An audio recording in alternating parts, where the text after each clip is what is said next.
Shalom à tous ceux qui me suivent ce matin, vous écoutez l'émission Kanguka, mon nom est Chris de Kumana, aujourd'hui nous sommes vendredi. Il y a une parole que j'aimerais partager avec vous et c'est une parole qui nous dit pourquoi Jésus est venu sur cette terre. C'est important de savoir pourquoi il est venu. Bien sûr, il est venu sauver le monde, mais il faut comprendre pourquoi il est venu. Parce que dans Matthieu chapitre 9 verset 12, il a dit, ce ne sont pas ceux qui se portent bien qui ont besoin de médecins, mais les malades. Ici, Jésus ne parlait pas des malades physiques. Nous savons que si tu es malade, tu vas à l'hôpital, tu vas voir un médecin. Tu vas voir un médecin parce que tu es malade. Si maintenant tu vas à l'hôpital, tu vas voir beaucoup de gens qui attendent le médecin. Tous ceux qui sont à l'hôpital, tous ceux qui sont chez le médecin, c'est parce qu'ils sont malades. Ils ont un problème de santé. Pendant que ceux-là sont à l'hôpital, il y a d'autres qui sont en train de travailler. Il y a d'autres qui font du sport. Il y a d'autres qui ont une bonne santé. Si tu vas à l'hôpital, si tu restes à l'hôpital, si tu attends le médecin, même s'il est en retard, tu restes là, tu ne bouges pas, tu as tout arrêté, tu veux régler le problème de santé. Tu es là parce qu'il y a quelque chose qui ne va pas dans ta santé. Voilà pourquoi tu es à l'hôpital. Ici, Jésus dit que ce ne sont pas ceux qui se portent bien qui ont besoin d'un médecin. Ce sont les malades. Il faut comprendre que les malades dont Jésus parle ici, ce sont les pécheurs. Ceux qui sont pécheurs, c'est pour eux que Jésus est venu. Si tu es pécheur, Jésus est venu pour toi. Il est venu pour te sauver, pour que tu sois sauvé, que tes péchés soient pardonnés. Voilà pourquoi Jésus est venu. Il est venu pour sauver le monde. Au verset 13, toujours dans Matthieu 9, verset 13, il dit, allez et apprenez ce que signifie je prends plaisir à la miséricorde et non au sacrifice, car je ne suis pas venu appeler des justes, mais des pécheurs. Ici, il parle clairement, ne parle pas des malades, mais il parle des pécheurs. Il dit, je ne suis pas venu appeler des justes, mais des pécheurs. Si tu m'écoutes et que tu crois que tu n'es pas juste et que tu es un pécheur, c'est pour toi que Jésus est venu. Il est venu t'appeler toi et il veut que tu répondes à son appel. Voilà le message de ce matin. Jésus est venu pour toute personne qui croit qu'elle est pécheur. Si tu es pécheur, Jésus est venu pour toi. Si tu as été sauvé, tu as été pardonné, tu n'es plus appelé pécheur, mais tu es appelé juste parce que tu es justifié par le sang de Jésus. Beaucoup de gens sont confus quand on entend que tel est saint. On parle des saints. Quand Paul écrivait aux églises, il parlait d'une église des saints. Les saints dans le monde, ce sont ceux qui ont été justifiés, pardonnés grâce au sang de Jésus. Il n'y a que le sang de Jésus qui peut te justifier. Quand tu es pardonné, tu es considéré comme si tu n'as rien fait, comme si tu n'as jamais péché. Voilà la signification d'être justifié. Aujourd'hui, les gens sont dans la confusion. On dit, personne n'est parfaite. Tout le monde a des faiblesses. Oui, tout le monde a des faiblesses. Mais quand tu acceptes Jésus, tes faiblesses sont pardonnées et sont justifiées, sont couvertes par le sang de Jésus. Voilà pourquoi Jésus est venu. Si tu as besoin de Jésus, j'aimerais que tu saches que tu peux le rencontrer aujourd'hui même. C'est toi qui peux prendre la décision. Tu peux prendre la décision de l'accepter comme ton Seigneur et ton Sauveur. Il va venir dans ta vie et il sera ton roi et ton Seigneur. Il sera ton Sauveur. C'est lui qui va guider ta vie. Il faut que tu l'acceptes et que tu t'humilies. J'aimerais ainsi te demander de mettre en ordre ta vie pendant que c'est possible. Toi qui es jeune ou vieux, peu importe ton âge, tu as besoin de Jésus. Tout le monde a besoin de Jésus parce que personne n'est parfaite. Tous ont péché. C'est ce que la parole de Dieu dit. Tous ont péché. Peu importe la nature de tes péchés. Tu as peut-être fait beaucoup d'avortements. Tu as tué beaucoup de bébés. Mais aujourd'hui, tu peux être pardonné. Je veux que tu saches que tu n'as aucune raison de te culpabiliser. Si tu veux vraiment prendre la décision aujourd'hui d'accepter Jésus dans ta vie, il va transformer ta vie. Toi qui m'écoutes, il y a ceux qui m'écoutent maintenant qui cohabitent comme mari et femme alors qu'ils ne sont pas mariés officiellement. Tu as décidé de vivre avec cette femme. Cette femme a décidé de vivre avec toi. Vous vivez ensemble. Vous avez peut-être même des enfants. Mais la vérité est que vous vivez dans la fornication et que vous avez l'obligation de prendre la décision de vous repentir. Repentez-vous, séparez-vous pendant un instant et mariez-vous officiellement pour éviter toute voie de culpabilité parce que la parole de Dieu ne change pas. N'essayez pas de vous justifier. Aujourd'hui, il y a des gens qui essaient de justifier. Ils disent que c'est la vie. On doit faire ceci parce que c'est le monde qui évolue. Mais la parole de Dieu n'évolue pas. La parole de Dieu, c'est la même. Soyez sanctifiés, repentez-vous, acceptez Jésus, séparez-vous, confessez vos péchés. Peu importe le péché que tu as fait, tu as besoin de Jésus parce que Jésus peut revenir à tout moment. Tu peux mourir à tout moment. Soyez soyez préparés. Soyez dans un état où vous ne vous culpabilisez pas. Et les hommes qui m'écoutent, qui couchent avec les hommes, les femmes qui couchent avec les femmes, sachez que ce que vous faites, la Bible appelle ça abomination. C'est une abomination aux yeux de Dieu. Sanctifiez-vous, répentez-vous, acceptez Jésus. Si tu veux accepter Jésus, mets-toi à genoux et invite-le. Il va venir dans ta vie, reconnais que tu es un pécheur et tu vas commencer une nouvelle vie. Si tu veux l'assistance d'un serviteur de Dieu, tu peux appeler au plus 257 76 57 79 65.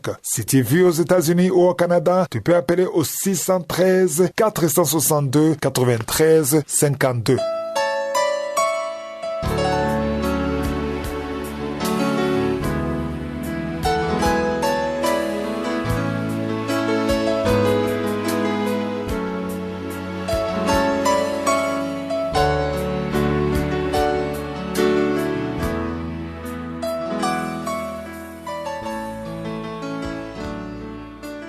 Nous sommes maintenant dans la deuxième partie. Nous continuons avec l'enseignement que j'ai commencé lundi et que j'ai intitulé « Les derniers jours ». Nous sommes aujourd'hui dans les derniers jours, c'est-à-dire que Jésus est proche. Tous les signes que Paul a écrits à Timothée sont les mêmes signes que nous expérimentons aujourd'hui. Il est vrai qu'il y avait des gens qui se comportaient de cette manière à l'époque où Paul a écrit cette lettre. Mais aujourd'hui, ils sont plus nombreux. C'est ce que nous vivons aujourd'hui. Je vous ai montré que Paul a commencé en disant que les hommes seront égoïstes. C'est le premier signe. Souvenez-vous qu'il a donné 19 signes. Il a dit les hommes seront égoïstes. Quand quelqu'un est égoïste, il a beaucoup de mauvaises choses qui le suivent. L'égoïsme est une porte pour le diable. C'est pour ça que Jésus a insisté sur l'amour. Et hier, j'ai terminé en parlant des hommes qui seront insensibles. C'est le 9e signe. Les hommes seront insensibles. Et je vous ai dit qu'on ne peut pas être sensible à la souffrance de quelqu'un d'autre si on est égoïste. Quand on est égoïste, c'est difficile de s'occuper des autres. On ne pense qu'à ses propres problèmes. On ne peut pas faire quelque chose pour quelqu'un d'autre si on est égoïste. Et aujourd'hui, quand on enseigne à propos des offrandes, on insiste sur le message de la prospérité. Le message de la prospérité aujourd'hui est un message qui est construit sur l'égoïsme. J'ai déjà enseigné sur ça dans Kanguka. Il y a des gens qui enseignent beaucoup qu'il faut donner pour être riche. Donc on te montre qu'il faut donner dans l'église, qu'il faut soutenir l'œuvre de Dieu pour t'enrichir, pour avoir beaucoup d'argent. Et les gens sont plus motivés pas pour l'œuvre de Dieu, mais pour la richesse. On veut donner comme un investissement pour avoir plus, pour la richesse.